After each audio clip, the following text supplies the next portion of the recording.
Good. Good afternoon.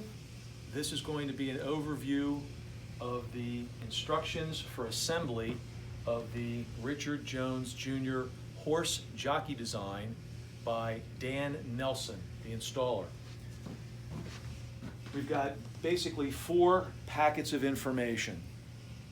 The first packet that you'll actually be looking at will be the 4th packet, and that's going to have the assembly instructions in it for this particular project.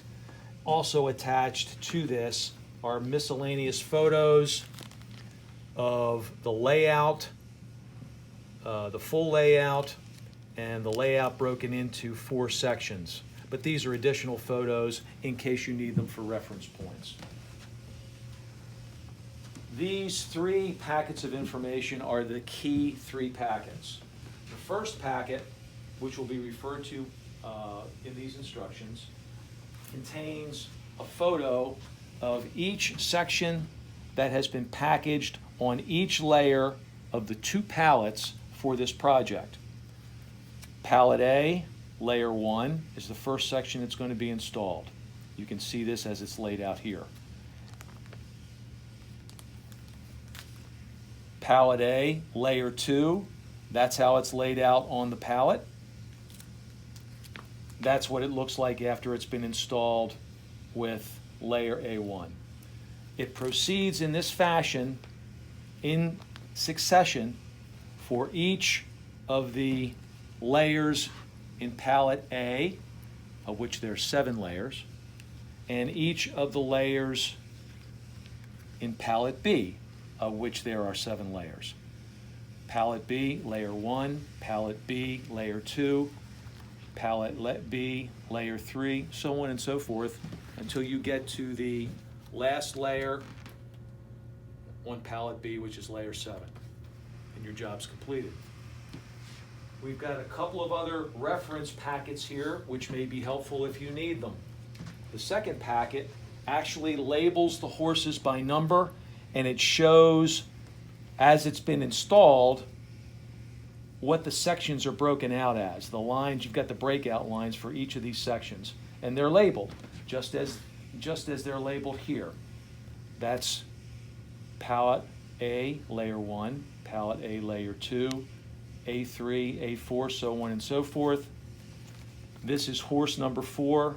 This is horse number 3. Horse number 3. Horse number 2. And the last horse that gets installed is horse number 1. We felt it was necessary to put this packet together because it basically gives you a general overview of how this looks after you install it.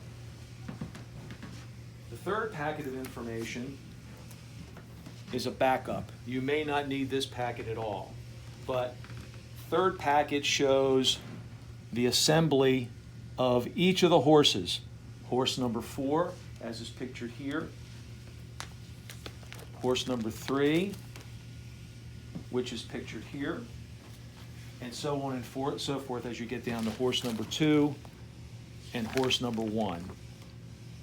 Now, what you're looking at is basically what I refer to as a legend. Each of these horses has every piece that's inside of that horse. You can see through this line drawing. Each of those sections will have a letter in it. That letter will correspond to the color as designated over in this color legend to the right. So if for whatever reason, let's say there's a chipped, cracked, or broken paver, you can refer to this legend, tell us which number is on the paver piece, because each paver piece has a number on it, and tell us the color, and tell us what the horse number is, and we can get you a replacement piece if necessary. Now, again, everything that I'm going over in this video is available and written out in very clear detail in the instructions in the 4th packet. All of these packets will be included in one envelope, which will be sealed and waterproofed, and it will be on top of pallet A. when you receive it. In addition to that, if for whatever reason any of these packets or any of the pages in these packets get destroyed for whatever reason, lost, whatever, we have a backup on our computer here at Paverart. All you need to do is call. We can put together that same set of instructions for you very quickly. Thank you very much. Good luck with your installation. And